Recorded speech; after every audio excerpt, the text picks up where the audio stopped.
CAA অর্থাৎ citizenship amendment act আপনারা হয়তো সকলেই জানেন। এটা নিয়ে আমি অনেক ভিডিও বানিয়েছি।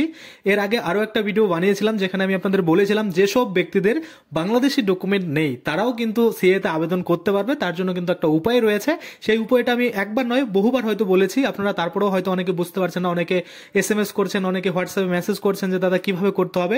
দেখুন, আপনারা ভালো মতো আগে নিয়মটাকে যদি বুঝে নেন তাহলে কিন্তু আপনারা এই প্রবলেমগুলো ফেস হবে না, বা আপনারা আবেদন করতে গেলে বা কোনো সাইবার ক্যাফে গেলে আপনাদের কোনো রকম কিন্তু প্রবলেম হবে না। আপনারা অনায়াসে কিন্তু আপনাদের যে আবেদন সেটা কিন্তু করতে পারবেন। এবার আপনারা প্রথমত বুঝুন কি বলেছে। অনেকেই বলছেন দাদা 2014 থেকে তো 24 করে দিয়েছে, তাহলে আমরা এখন আবেদন করতে পারবো। দেখুন, আবেদন করতে পারবেন না, কেননা সেখানে ডেট বাড়িয়েছে। কোনো রকম কিন্তু আপনাদের এখন সুযোগ সুবিধা দেওয়া হয়নি, শুধুমাত্র বলেছে আপনাদের ছাড় দেওয়া হয়েছে। যখন সিএর আন্ডারে আনা হবে আপনাদের, তখন আপনারা কিন্তু আবেদন করতে পারবেন। তাহলে কিভাবে আপনারা বুঝবেন যে ডকুমেন্টস ছাড়া আপনারা কিভাবে আবেদনটা সাবমিট করবেন? অনেকেই বলবেন যে দাদা ডকুমেন্টস আপলোড না করলে তো সাবমিটই হবে না, তাহলে কিভাবে আমরা সেই আমাদের যে অ্যাপ্লিকেশন সেটা সাবমিট করব? দেখুন, আমি আপনাদের বলে দিই। প্রথমত বলেছে এই যে সিএ আইন রয়েছে 2014 সালের 31শে ডিসেম্বরের মধ্যে যদি আপনারা ভারতে প্রবেশ করে থাকেন তাহলে কিন্তু আপনারা আবেদন করতে পারবেন। এবার অনেকেই রয়েছে এর মধ্যে প্রবেশ করেনি, তারপরে বলছে দাদা আমি কি আবেদন করতে পারবো? দেখুন, বর্তমানে আবেদন করতে পারবে না, পরবর্তীতে যদি আপডেট আনা হয়, যেমন আমরা দেখেছি যে গ্যাজেট নোটিফিকেশন দিয়ে কিন্তু জানানো হয়েছে যারা 2024 সালের 31শে ডিসেম্বর অব্দি এসেছে তাদেরকে বর্তমানে ছাড় দেওয়া হয়েছে। এই যে এসআইআর হবে বা আরো যে অন্যান্য বাংলাদেশিদের ধরপাকড়াও করা হতো অন্যান্য কারণে, তাদের কিন্তু আর ধরা হবে না বা তাদের কিন্তু ছাড় দেওয়া হবে। সবাইকে কি ছাড় দেওয়া হবে না? সবাইকে ছাড় দেওয়া হবে না। তারা 2014 থেকে বাড়িয়ে 24 করা হয়েছে, এবং অবশ্যই কিন্তু যে 6টা সম্প্রদায় রয়েছে সেই 6টা সম্প্রদায় ভুক্ত কিন্তু আপনাদের হতে হবে। আপনারা যদি এরকম হন যে অন্য কোনো সম্প্রদায় থেকে বিলং করছেন, সেক্ষেত্রে আপনাদের ক্ষেত্রে কিন্তু ছাড় দেওয়া হয়নি। আর কোন কোন সম্প্রদায় রয়েছে আপনারা হয়তো সকলে জানেন, যেমন হিন্দু, শিখ, জৈন, বুদ্ধিস্ট, খ্রিস্টান, পার্সি, এইসব যে সম্প্রদায় রয়েছে তাদের জন্যই কিন্তু শুধুমাত্র এই যে ছাড় সেটা কিন্তু দেওয়া হয়েছে। এবার আমরা সরাসরি চলে আসি, সিএ তে আপনারা আবেদন করতে চান কিন্তু আপনাদের কাছে কোনো রকম ডকুমেন্ট নেই, তাহলে আপনারা কিভাবে আবেদন করতে পারেন? কারণ আমরা জানি সিএ তে আবেদন করতে গেলে বাংলাদেশের একটা ডকুমেন্ট, বা আপনি যে দেশ থেকে এসেছেন সেটা পাকিস্তান হতে পারে, আফগানিস্তান হতে পারে, যে কোনো একটা কিন্তু ডকুমেন্টস আপনাদের দেখাতে হতো সেই সরকারের, আপনি যে দেশ থেকে এসেছেন সেই সরকারের। তো ম্যাক্সিমাম দেখা যাচ্ছে যে বাংলাদেশিরাই কিন্তু বেশি রয়েছে, সেক্ষেত্রে আমরা বাংলাদেশকে ধরেই বলছি। ধরুন আপনি যে দেশ থেকে এসেছেন, অর্থাৎ বাংলাদেশ থেকে এসেছেন, বাংলাদেশের একটা ডকুমেন্টস লাগতো, ভারতীয় একটা ডকুমেন্টস লাগতো, 3টা আপনাদের এফিডেভিট করাতে হতো, যার মধ্যে একটা কিন্তু আপনার ক্যারেক্টার সার্টিফিকেট আর বাকি দুটো কিন্তু ডিক্লারেশন।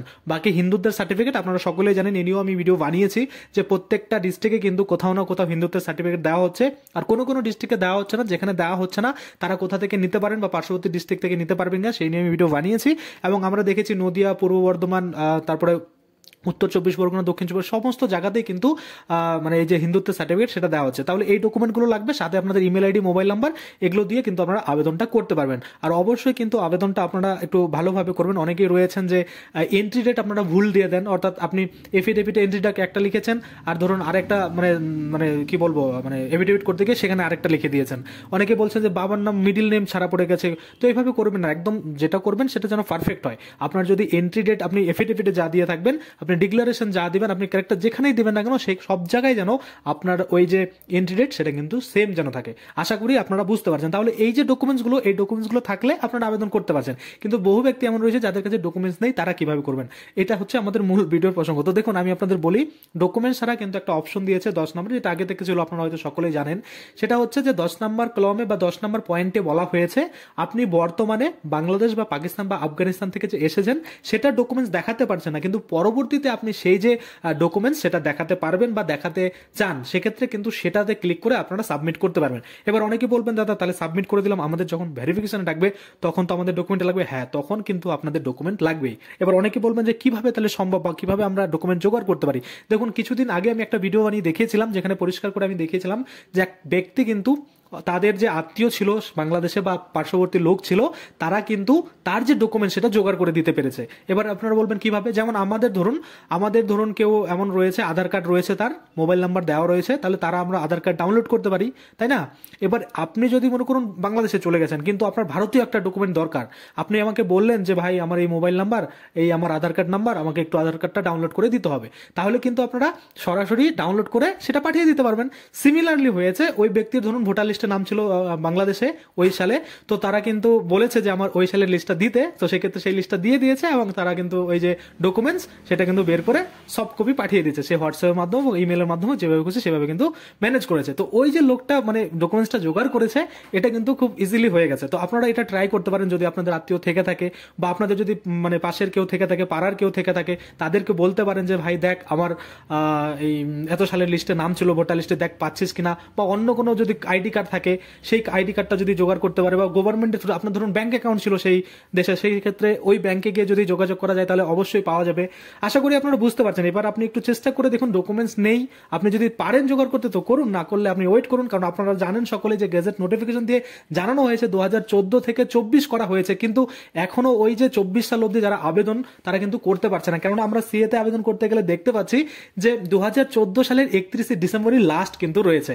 আশা করি আপনারা বুঝতে পারছেন। পরবর্তীতে হয়তো এই যে 2014 সালের 31 ডিসেম্বর রয়েছে সেটাকে কিন্তু এক্সটেন্ড করে 2024 সালের 31 ডিসেম্বর করে দেওয়া হবে। তো যখনই করে দেওয়া হবে তখন তো আমি আপনাদের জন্য ভিডিও বানিয়ে দেবো।